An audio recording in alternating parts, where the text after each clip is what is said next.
ವೀಕ್ಷಕರೇ ನಮಸ್ಕಾರ. Jeet media network YouTube ವಾಹಿನಿಯ ವಿಶೇಷ ವಿಡಿಯೋ ನೋಡೋದಕ್ಕೆ ನಿಮ್ಗೆಲ್ಲ ಸ್ವಾಗತ. ನಿಮ್ಮಿಂದ ಹಣ ಪಡೆದು ವಾಪಸ್ ಕೊಡ್ತಾ ಇಲ್ವಾ? ಕೊಟ್ಟ ಹಣ ವಾಪಸ್ ಬರೋದಕ್ಕೆ ಮಾಡಿ ಚಿಕ್ಕ ಉಪಾಯ. ಹಣ ಪಡೆದವರು ಮನೆವರೆಗೂ ಬಂದು ಕ್ಷಮೆ ಕೇಳಿ ಹಣ ವಾಪಸ್ ಕೊಟ್ಟು ಹೋಗ್ತಾರೆ ಅನ್ನೋ ರಹಸ್ಯ ಮಾಹಿತಿಯನ್ನ ಈ ವಿಡಿಯೋದಲ್ಲಿ ನಾನು ನಿಮಗೆ ತಿಳಿಸ್ಕೊಡ್ತೀನಿ.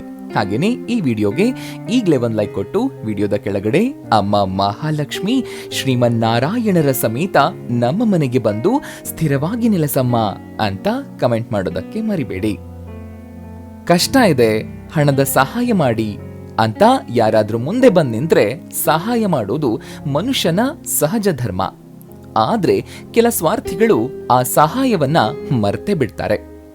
ಉಲ್ಟಾ ಸಹಾಯ ಮಾಡಿದವ್ರಿಗೇನೆ ಕೊಡಬಾರ್ದ ಹಿಂಸೆ ಕೊಡ್ತಿರ್ತಾರೆ. ಬಾಯ್ ಬಿಟ್ಟು ಹಣ ವಾಪಸ್ ಕೇಳಿದ್ರು ಕೇರ್ಲೆಸ್ ಮಾಡ್ಕೊಂಡು ಓಡಾಡ್ತಾ ಇರ್ತಾರೆ. ಆದ್ರೆ ಇವತ್ತು ನಾವು ನಿಮಗೆ ಈ ವಿಡಿಯೋದಲ್ಲಿ ಒಂದು ವಿಶೇಷ ತಂತ್ರವೊಂದನ್ನ ಹೇಳ್ತಾ ಇದ್ದೀವಿ. ಇದನ್ನ ನಾವು ಹೇಳಿದ ಹಾಗೆ ಮಾಡಿ. ನಿಮ್ಮಿಂದ ಯಾರು ಸಾಲ ಪಡೆದಿರ್ತಾರೋ ಅವರು ತಾವಾಗಿಯೇ ನಿಮ್ಮ ಬಳಿ ಬಂದು ಸಾಲನೂ ಕೊಡ್ತಾರೆ, ಬಾಯ್ಬಿಟ್ಟು ಕ್ಷಮೆನೂ ಕೇಳ್ತಾರೆ. ಇದ್ರ ಜೊತೆಗೆ ಇನ್ನೂ ಕೆಲ ಅದ್ಭುತ, ಅಷ್ಟೇ ಕೆಲವು ಚಮತ್ಕಾರಿ ಮಾಹಿತಿಗಳನ್ನ ಕೊಡ್ತೀವಿ. ಇದನ್ನ ನೋಡಿ ಪಾಲಿಸಿ ಸಾಕು, ನಿಮ್ಮ ಅದೃಷ್ಟವೇ ಬದಲಾಗಿ ಹೋಗುತ್ತೆ. ಆದ್ರೆ ಅದಕ್ಕೂ ಮುಂಚೆ ನಮ್ಮದೊಂದು ಸಲಹೆ, ಈ ವಿಡಿಯೋನ ಸ್ಕಿಪ್ ಮಾಡದೆ ಕಂಪ್ಲೀಟ್ ಆಗಿ ನೋಡಿ. ನಿಮ್ಗೆಲ್ಲ ಗೊತ್ತಿರೋ ಹಾಗೆ ಹಿಂದೂ ಧರ್ಮದಲ್ಲಿ ಕೆಲವು ಗಿಡಮರಗಳಿಗೆ ವಿಶೇಷ ಸ್ಥಾನವನ್ನ ನೀಡಲಾಗಿದೆ. ಗಿಡಗಳು ದೇವರ ಪ್ರತಿರೂಪ ಅಂತ ಸಹ ನಂಬಲಾಗುತ್ತೆ. ಅದಕ್ಕೇನೆ ಹಬ್ಬ ಹರಿದಿನಗಳಲ್ಲಿ ಗಿಡಮರಗಳಿಗೆ ವಿಶೇಷ ಪೂಜೆಯನ್ನ ಮಾಡ್ತಾರೆ. ಜೊತೆಗೆ ಕಷ್ಟ ಬಂದಾಗೆಲ್ಲ ಹರಕೆ ಹೊತ್ಕೊಂಡು ಅದೆಷ್ಟೋ ಮರಗಳನ್ನ ಸುತ್ತ ಹಾಕ್ತಾರೆ. ಹೀಗೆ ಮಾಡೋದ್ರಿಂದ ಇವರ ಕಷ್ಟ ಕಾರ್ಪಣ್ಯಗಳು ದೂರವಾಗೋದಲ್ಲದೆ ಇಷ್ಟಾರ್ಥಗಳು ಈಡೇರುತ್ತವೆ ಅನ್ನೋ ನಂಬಿಕೆ. ಇದೇ ನಂಬಿಕೆಯಿಂದ ತುಳಸಿ ಗಿಡ, ಆಲದ ಮರ, ಅರಳಿ ಮರ ಸೇರಿದಂತೆ ಅನೇಕ ಗಿಡಮರಗಳಿಗೆ ಪ್ರತಿನಿತ್ಯ ವಿಶೇಷ ಪೂಜೆಯನ್ನ ಮಾಡಲಾಗುತ್ತೆ. ಆದ್ರೆ ಗಿಡಗಂಟಿಗಳ ಮಧ್ಯದಲ್ಲಿ ಬೆಳೆಯುವ ಆ ಗಿಡ ಹಾಗೂ ಅದರಲ್ಲಿ ಅರಳೋ ಹೂವಿನ ಮಹತ್ವ ಮಾತ್ರ ಯಾರಿಗೂ ಗೊತ್ತಿಲ್ಲ. ಅದರಲ್ಲಿರೋ ಪವಾಡ ಶಕ್ತಿ ಏನಾದ್ರೂ ನಿಮಗ್ ಗೊತ್ತಾಯ್ತೋ ನೀವೇ ಆ ಗಿಡವನ್ನ ಹುಡುಕೊಂಡು ಹೋಗ್ತೀರಾ. ನಾವು ಹೇಳ್ತಾ ಇರೋ ಗಿಡವನ್ನ ನೀವು ನೋಡಿರ್ತೀರಾ, ಆದ್ರೆ ಅದರ ಶಕ್ತಿ ಮಾತ್ರ ನಿಮಗೆ ಗೊತ್ತಿಲ್ಲ. ಈ ಗಿಡದ ಶಕ್ತಿ ಎಷ್ಟು ಅನ್ನೋದನ್ನ ಪುರಾಣದ ಕಥೆಯಲ್ಲೂ ಹೇಳಲಾಗಿದೆ. ಜೊತೆಗೆ ವಾಸ್ತುಶಾಸ್ತ್ರದಲ್ಲೂ ಉಲ್ಲೇಖವಿದೆ. ಆದ್ರೂ ಜನರು ಈ ಗಿಡವನ್ನ ನಿರ್ಲಕ್ಷ್ಯ ಮಾಡಿದ್ದೇ ಹೆಚ್ಚು. ಅದಕ್ಕೆ ನೋಡಿ ಇವತ್ ನಾವು ಈ ಗಿಡದ ಮಹತ್ವ ಹಾಗೂ ಅದರಿಂದ ಅಸಾಧ್ಯವಾಗಿರೋ ಕೆಲಸ ಹೇಗೆ ಸಾಧ್ಯ ಮಾಡಿಸೋದು, ಅದಕ್ಕೆ ನೀವು ಏನೇನ್ ಮಾಡಬೇಕು ಅನ್ನೋದನ್ನ ಹೇಳ್ತಾ ಇದೀವಿ. ಅದಕ್ಕೂ ಮುಂಚೆ ಆ ಚಮತ್ಕಾರಿ ಗಿಡ ಯಾವುದು ಅಂತ ಕೇಳ್ಕೊಂಡ್ಬಿಡಿ. ಈ ಗಿಡದ ಹೆಸರು ಕ್ಯಾಲೆಟ್ರೋಫಿಸ್ ಗಿಂಗಾಟಿಯಾ. ಹೆಸರು ಕೇಳಿದಾಕ್ಷಣ ತಲೆ ಗಿರ್ರನ್ ಬಿಡ್ತಾ, ಇದ್ಯಾವ್ ಗಿಡ, ಇದೆಯಲ್ಲಿದ್ಯಪ್ಪ, ಇದ್ರ ಹೆಸರೇ ಕೇಳಿಲ್ವಲ್ಲ ಅನ್ಕೊಂಡ್ಬಿಟ್ರಾ? ಟೆನ್ಷನ್ ಮಾಡ್ಕೊಳ್ಬೇಡಿ. ನಾವು ಹೇಳಿದ್ದು ಈ ಗಿಡದ ವೈಜ್ಞಾನಿಕ ಹೆಸರು. ಸರಳವಾಗಿ ಹೇಳಬೇಕು ಅಂತಂದ್ರೆ ಈ ಗಿಡಕ್ಕೆ ಎಕ್ಕದ ಗಿಡ ಎನ್ನಲಾಗುತ್ತೆ. ಇದರಲ್ಲಿ ಅನೇಕ ಬಗೆಯ ಎಕ್ಕದ ಗಿಡವಿದೆ. ಅದರಲ್ಲಿ ಬಿಳಿ ಎಕ್ಕದ ಗಿಡ ಧಾರ್ಮಿಕವಾಗಿ ಅತ್ಯಂತ ಪಾವಿತ್ರ್ಯತೆಯನ್ನ ಪಡ್ಕೊಂಡಿದೆ. ಬಿಳಿ ಎಕ್ಕದ ಹೂವಿರುವಂತಹ ಗಿಡ ಸಾಮಾನ್ಯ ಎಕ್ಕದ ಹೂವಿರುವಂತಹ ಗಿಡಕ್ಕಿಂತಲೂ ಕೊಂಚ ಭಿನ್ನವಾಗಿರುತ್ತೆ. ಇದರ ಎಲೆ ಆಲದ ಮರದ ಎಲೆಗಳಂತೆ ದಪ್ಪ. ಆ ಎಲೆಗಳು ಹಣ್ಣಾಗಿ ಉದುರುವ ಸಮಯದಲ್ಲಿ ಹಳದಿ ಬಣ್ಣಕ್ಕೆ ತಿರುಗುತ್ತವೆ.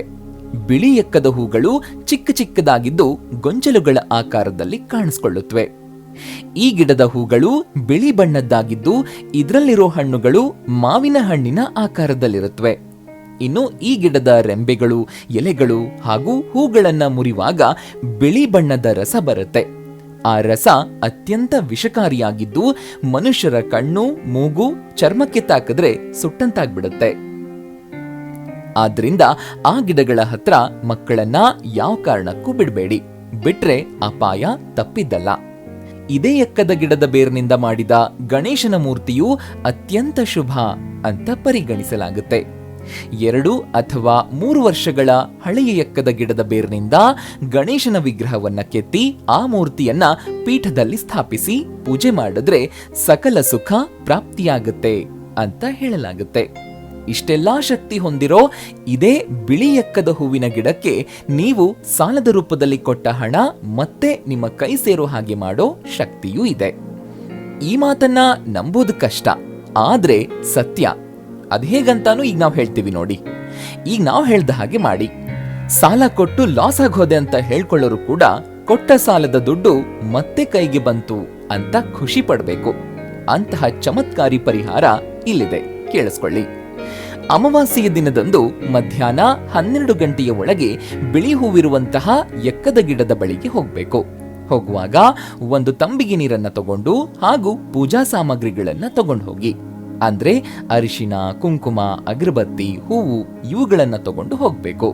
ಮೊದಲಿಗೆ ಗಿಡಕ್ಕೆ ಕೊಂಚ ನೀರನ್ನ ಸಿಂಪಡಿಸಿ ನೀವು ತಗೊಂಡು ಹೋಗಿರುವಂತಹ ಹೂವನ್ನ ಮುಡಿಸ್ಬೇಕು. ಆ ನಂತರ ಗಿಡದ ಬೇರಿಗೆ ನೀರು ಹಾಕಿ ಅರಿಶಿನ ಕುಂಕುಮವನ್ನ ಹಚ್ಚಿ ಅಗರಬತ್ತಿಯಿಂದ ಪೂಜೆ ಮಾಡಿ. ನೆನಪಿರ್ಲಿ, ಯಾವುದೇ ಕಾರಣಕ್ಕೂ ಮಧ್ಯಾಹ್ನ 12 ಗಂಟೆಯ ನಂತರ ಈ ಗಿಡದ ಬಳಿ ಹೋಗ್ಬಾರ್ದು. ಬಿಸಿಲಿದೆ, ಸಂಜೆ ಹೋದ್ರಾಯ್ತು, ಸಮಯ ಸಿಕ್ಕಾಗ ಹೋದ್ರಾಯ್ತು ಅಂತ ಅನ್ಕೊಳ್ಳೋದಕ್ಕೆ ಹೋಗ್ಬೇಡಿ. ಸೂರ್ಯೋದಯದ ನಂತರ ಮಧ್ಯಾಹ್ನ 12 ಗಂಟೆಯ ಒಳಗೆ ಎಕ್ಕದ ಗಿಡದ ಬಳಿಗೆ ಹೋಗಿ ಪೂಜೆ ಮಾಡೋ ಮೊದಲೇ ನೀವು ಸಂಕಲ್ಪವನ್ನ ಮಾಡ್ಕೊಳ್ಬೇಕು. ಹಾಗೂ ಸಾಲ ಪಡೆದವರು ಆದಷ್ಟು ಬೇಗ ಸಾಲವನ್ನ ಮರಳಿ ಕೊಡುವಂತೆ ಮಾಡಬೇಕು ಅಂತ ದೃಢ ಮನಸ್ಸಿನಿಂದ ಕೇಳ್ಕೊಳ್ಳಿ. ಪೂಜೆ ಮುಗಿದ ನಂತರ ಮನೆಗೆ ಬರುವಾಗ ಬೆರಳಿನಷ್ಟು ದೊಡ್ಡ ಎಕ್ಕದ ಗಿಡದ ಕಡ್ಡಿ, 3 ಎಲೆ ಹೂವನ್ನ ಮನೆಗೆ ತಗೊಂಡು ಬರಬೇಕು. ಅದನ್ನ ಸ್ವಚ್ಛವಾದ ನೀರಿನಿಂದ ತೊಳೆದು ಹಳದಿ ಅಥವಾ ಕೆಂಪು ಬಣ್ಣದ ದಾರದಿಂದ ಕಟ್ಟಬೇಕು. ಆ ನಂತರ ಅದಕ್ಕೆ ಅರಿಶಿನ ಕುಂಕುಮವನ್ನ ಹಾಕಿ ಆರತಿ ಬಟ್ಲಲ್ಲಿ ಅಕ್ಕಿಯನ್ನ ಹಾಕಿ ಅದರ ಮೇಲೆ ಇಡಬೇಕು. ದೇವರ ಮನೆಯಲ್ಲಿ ಶಾಶ್ವತವಾಗಿ ಇಟ್ಟ ನಂತರ ಅದನ್ನ ಪ್ರತಿದಿನ ಪೂಜೆ ಮಾಡಿ. ಅಮಾವಾಸ್ಯೆ, ಹುಣ್ಣಿಮೆ ಅಥವಾ ಪ್ರತಿದಿನ ಪೂಜೆ ಮಾಡಬೇಕಾದ್ರೆ ಯಾವ ಸಮಸ್ಯೆ ಇದೆಯೋ ಅದನ್ನ ಬೇಡ್ಕೊಳ್ತಾ ಸಂಕಲ್ಪ ಮಾಡ್ಕೊಂಡ್ರೆ ನೀವು ಅನ್ಕೊಂಡಿರೋದು ಈಡೇರುತ್ತೆ. ಈ ಪೂಜೆಯನ್ನ ಮನೆಯಲ್ಲಿದ್ದವರು ಯಾರು ಬೇಕಾದ್ರೂ ಮಾಡಬಹುದು, ಆದ್ರೆ ಮಕ್ಕಳು ಮಾಡಬಾರದು. ಇಲ್ಲಿ ಮನೆ ದೇವರು, ಗಣಪತಿ, ಸೂರ್ಯದೇವರ ಸಂಕಲ್ಪ ಬಹಳ ಮುಖ್ಯ. ಪ್ರತಿ ಬಾರಿ ಪೂಜೆ ಮಾಡುವಾಗ್ಲೂ ಓಂ ಅರ್ಕರೂಪಾಯೈ ಅರ್ಕಾಯೈ ನಮಃ ಎಂಬ ಶಕ್ತಿಶಾಲಿ ಮಂತ್ರವನ್ನ 21 ಬಾರಿ ಪಠಿಸೋದನ್ನ ಮರಿಬಾರದು. ಇದನ್ನ ಮಾಡೋದ್ರಿಂದ ನಮ್ಮ ಹಣ ತಿರುಗಿ ಬರುತ್ತೆ. ಹಾಗೇನೆ ನೀವು ಸಾಲದ ಸಮಸ್ಯೆಯಿಂದ ಹೊರಬರ್ತೀರಾ. ಇನ್ನು ಇದೇ ಬಿಳಿ ಎಕ್ಕದ ಎಲೆಯ ಮೇಲೆ ಎಕ್ಕದ ಸಸ್ಯ ರಸವನ್ನ ಬಳಸಿ ಶತ್ರುವಿನ ಹೆಸರನ್ನ ಬರಿಬೇಕು. ನಂತರ ಅದನ್ನ ಮಣ್ಣಿನೊಳಗೆ ಹುಳಿಡಬೇಕು. ಇಲ್ಲ ಈ ಎಲೆಯ ಮೇಲೆ ಹೆಸರನ್ನ ಬರೆದು ಹರಿಯುವ ನದಿಯಲ್ಲಿ ಬಿಡಬೇಕು. ಹೀಗೆ ಮಾಡೋದ್ರಿಂದ ನಿಮ್ಮ ಶತ್ರು ನಿಮ್ಮ ತಂಟೆಗೆ ಬರೋದಿಲ್ಲ. ಹಾಗೇನೆ ಪ್ರಯಾಣದ ಸಮಯದಲ್ಲಿ ನೀವು ಬಿಳಿ ಎಕ್ಕದ ಬೇರನ್ನ ನಿಮ್ಮ ಬಳಿ ಇಟ್ಕೊಂಡ್ರೆ ಅಪಘಾತದ ಭಯ ಇರೋದಿಲ್ಲ. ಪ್ರಯಾಣವು ಸುಖಕರವಾಗಿರುತ್ತೆ. ಪ್ರಯಾಣದ ಸಂದರ್ಭದಲ್ಲಿ ಅಪಘಾತದ ಭಯದಿಂದ ಮುಕ್ತಿ ಹೊಂದೋದಕ್ಕೆ ನೀವು ಓಂ ನಮೋ ಅಗ್ನಿರೂಪಾಯ ಹ್ರೀಂ ನಮಃ ಅಂತ ಜಪಿಸಿ. ಆಗ ನಿಮಗೆ ಯಾವ ಭಯನೂ ಕಾಡೋದಿಲ್ಲ.